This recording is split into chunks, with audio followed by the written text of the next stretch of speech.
नमस्कार दोस्तों, शुरू करती हूँ आज की कहानी।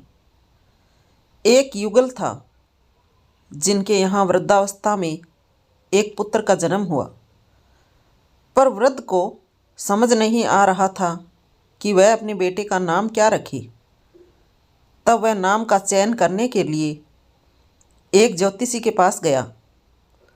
यह जानकर कि पुत्र का जन्म वृद्धावस्था में हुआ है, ज्योतिषी ने उसका नाम नौमोल रख दिया। वृद्ध आदमी ने उसे एक शॉल व चांदी का सिक्का उपहार में दिया। कहीं वह नाम न भूल जाए, इस आशंका से वृद्ध वापस जाते हुए बार बार नो मोल नो मोल बोलता जा रहा था। रास्ते में नो मोल बदलकर ने मेल हो गया। जब वह नदी के तट से गुजरा तो वहाँ एक व्यापारी ने तट पर अपनी नाव बांध रखी थी।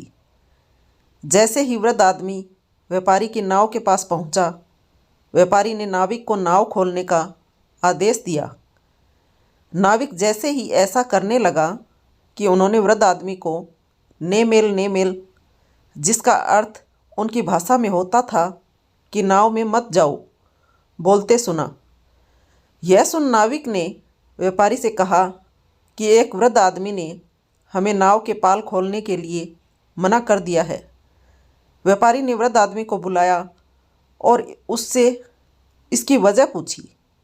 वृद्ध आदमी को लगा कि अगर उसने व्यापारी की बात का सही जवाब दिया तो हो सकता है कि वह नाम भूल जाए, इसलिए वह लगातार ने मेल ही उच्चारता रहा।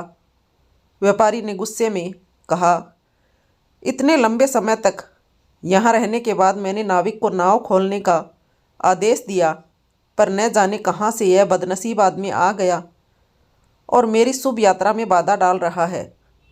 इसके हाथ इसके पीछे बांध दो और इसकी खूब पिटाई करो।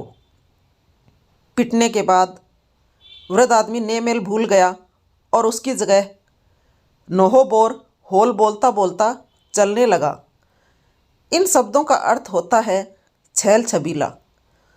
उसी समय एक आदमी खूब सज धज कर शानदार कपड़े पहनने वहाँ से निकला। उसे लगा कि उसका मजाक उड़ाया जा रहा है, क्योंकि उसने बहुत तड़क भड़क वाले कपड़े पहने हुए थे। यह सोचकर उसने अपनी छड़ी से उसे खूब मारा। दर्द से कराहते हुए वृद्ध आदमी नोहो बोर होल शब्द भूल गया और रोते रोते बोलने लगा, सितुत कोई इतु है सोरा, यानी कि यह सब दबसरे से कहीं बेहतर है। उसी समय घेंगा रोग से पीड़ित दो आदमी वहाँ से गुजरे। उन्हें लगा कि वह उनकी बीमारी का मजाक उड़ा रहा है। क्रोधित हो वह उसे तब तक मारते रहे जब तक कि वह ज़मीन पर गिर न गया। दर्द से कराहता किसी तरह लड़खड़ाता हुआ वृद्ध आदमी घर पहुँचा। घर पहुँचकर उसने पत्नी को सारी बात बताई कि उसे कैसे कैसे संकटों का सामना करना पड़ा। उसने दुखी होकर कहा, ठीक है, जो हुआ सो हुआ, अब मुझे वह नाम बताओ जो ज्योतिषी ने बताया है। वृद्ध आदमी बोला, बार बार मुझ पर जो प्रहार हुआ है उसकी वजह से मैं नाम भूल गया हूँ। यह सुन वृद्ध स्त्री बोली, अगर तुम नाम भूल गए हो तो हम क्या कर सकते हैं, कोई बात नहीं।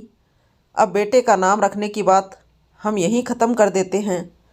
अब हमें अपनी भूमि के टुकड़े पर खेती करने की बात पर ध्यान देना चाहिए। जाओ और जाकर नोमोलिया नरम चावल के पौधे को रोपो। नोमोलिया शब्द सुनते ही वृद्ध आदमी को अपने बेटे का नाम नोमोल याद आ गया। तब वह गुस्से से अपनी पत्नी को बोला, अगर तुम्हें बेटे का नाम पता ही था, तुमने मुझे इतनी यातना और पिटाई सहने पर मजबूर क्यों किया। यह कहकर वृद्ध आदमी अपनी पत्नी को ज़ोर ज़ोर से डांटने लगा। उसके क्रोध से डरकर उसकी पत्नी ने उससे माफ़ी मांगी और फिर समझाया कि उसे वास्तव में नाम नहीं पता था जो ज्योतिषी ने सुझाया था। वृद्ध को भी तब अपनी गलती का एहसास हुआ। वृद्ध युगल ने अपने पुत्र का नाम नोमोल रख दिया और खुशी खुशी रहने लगे। तो दोस्तों, कहानी कैसी लगी? पसंद आई हो तो लाइक करें कमेंट करें, शेयर करें, सब्सक्राइब करें। Thank you for watching my channel.